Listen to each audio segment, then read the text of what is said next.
Sí, o sea, a ver, después de un incendio, digamos, lo primero que te tienes que asegurar es que no haya pérdida de suelo, ¿no?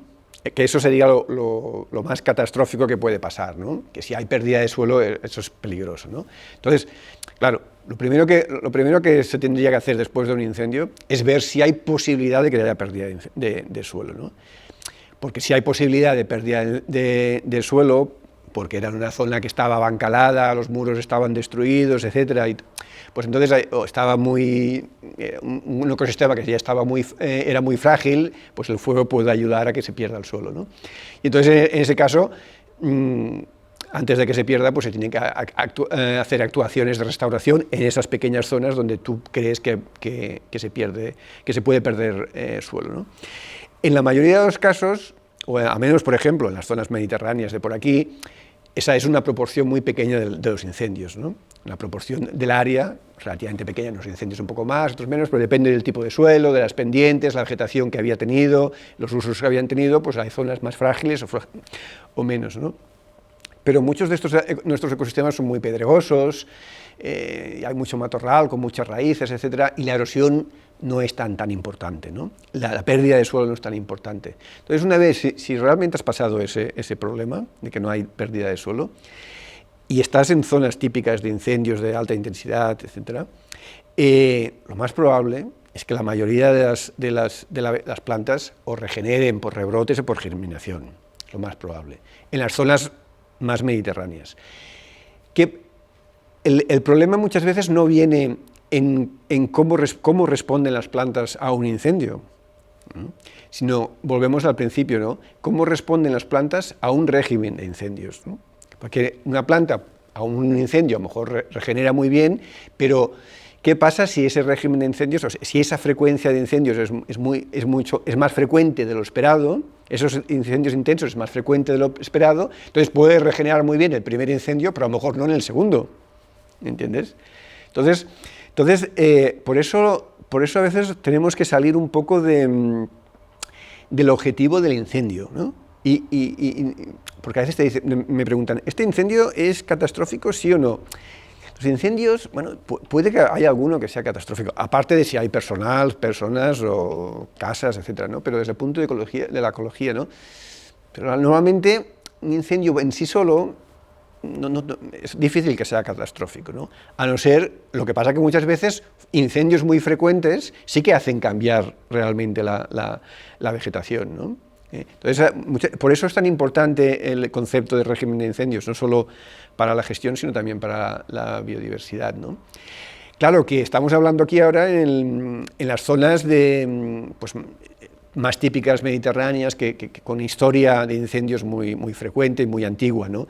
Cuando te vas más a la montaña, te vas al Pirineo, en zonas de más altitud, que los incendios tradicionalmente han sido mucho más pequeños, mucho más infrecuentes, pues algunos pastores, etcétera, y algunos rayos, pero siempre han sido cosas pequeñas. Y entonces, pues sí que es verdad que con el cambio climático y el aumento de población, que quiere decir aumento de chispas, se pueden generar incendios más grandes, y ahí hay muchas plantas que no rebrotan, muchas plantas que no hacen eso de los bancos de semilla y germinan. Entonces, en esas zonas sí que puede haber problemas que afecten más en la biodiversidad, que un incendio o unos pocos incendios seguidos afecten más a la biodiversidad, ¿no? En las zonas más mediterráneas, más difícil. El caso más típico, que es fácil de ver en nuestros montes, es cuando en los montes mediterráneos más bajos, es cuando tenemos incendios que ocurren cada 10 años, por ejemplo, cada 15, que eso ya para el Mediterráneo es una frecuencia muy elevada, y entonces, por ejemplo, los pinos, que decíamos que sí, que tienen piñas serotinas y que están muy bien adaptados a esos incendios intensos, pero ya os decía, estaban bien adaptados a incendios intensos, porque las piñas están cerradas y se abren, etcétera, pero la frecuencia de incendios, os decía, pues puede ser cada 50, 60 años, porque da tiempo de generarse ese banco de semillas, pero si el incendio es cada 15 años, no ha dado tiempo de generarse ese banco de semillas, y entonces, aunque el incendio sea un poco menos intenso, o igual, pero 2 incendios seguidos en 15 años, pues puede eliminar prácticamente o disminuir mucho la población del pino, porque no ha dado tiempo de regenerar, ¿no? Por eso es muy importante el concepto de régimen de incendios, porque los pinos regeneran muy bien después de un incendio, por muy intenso que sea, pero no regeneran bien después de 2 incendios muy frecuentes. Entonces, por eso a veces la frecuencia de incendios es muy importante. En cambio, cuando te vas en las zonas de media montaña, que os decía que los incendios pasan por debajo, ya pueden ser muy frecuentes, que no pasa nada. La frecuencia de esos incendios, como más frecuentes, menos daños hacen. Ahí lo malo es que no haya incendios durante mucho tiempo, que se acumule mucho el sotobosque, que después entonces el incendio sea muy intenso y que afecte a las copas de esos pinos, como los pinos nigra, que no tienen piñas serotinas porque tradicionalmente viven en zonas de incendios de superficie, y entonces esos pinos no se regeneran, ¿no? Y eso es un cambio de régimen de incendios, ¿no? El cambio que os digo ahora es un cambio de régimen de incendios frecuentes pero poco intensos a incendios menos frecuentes pero muy intensos, y el cambio que os he dicho antes es un cambio de incendios intensos que aumenta su frecuencia, ¿no? Entonces esos cambios son los que pueden afectar a la biodiversidad, ¿no? Es sutil, pero es importante, ¿no? Por eso muchas veces el énfasis no tiene que estar en un fuego. ¿Qué pasa en el incendio de Azuévar? ¿Ha sido negativo? Bueno, pues se han abierto claros, de hecho reducirá que haya otro incendio más grande a los alrededores, etc. Un incendio a priori no tiene por qué ser negativo. Digo, aparte de las cuestiones sociales, que si tú tienes ahí una casita y se te ha quemado, es otra cosa, ¿no? Ahora, si dentro de 10 años que ya hay otro incendio, pues habrá que ver, ¿no? Si entonces ese incendio ya puede ser negativo porque elimina muchos pinos y ya no se regenera un bosque, etcétera, ¿no? ¿no? Incluso os diría más, ¿no? Algunos de estos incendios, en el marco del cambio climático, incluso pueden ser beneficiosos en algunas cosas, ¿no? Primero, aparte de que disminuye de manera natural, digamos, el combustible, y si el incendio no es muy grande, etcétera, pues bueno, pues es un trabajo realizado, una reducción del combustible, etcétera, da la posibilidad de que las nuevas plantas que germinen allí estén adaptadas al nuevo clima, porque claro, evidentemente el clima de ahora no es el mismo que el clima que germinaron los pinos que habían allí, que germinaron hace a lo mejor 80 años, que teníamos un clima diferente. Entonces ahora las plantas que van a germinar, los pinos que van a germinar, etcétera, van a germinar en el clima nuevo y por tanto estarán mejor adaptados a ese clima nuevo. Entonces, bueno, ahí hay cosas, ¿no? Cosas que pues a lo mejor se estresan menos con la sequía, etcétera, ¿no? Entonces, bueno, todas estas cosas se han de tener en cuenta, ¿no? Para entender realmente el papel de los incendios, y también siempre sabiendo que los incendios no se pueden eliminar.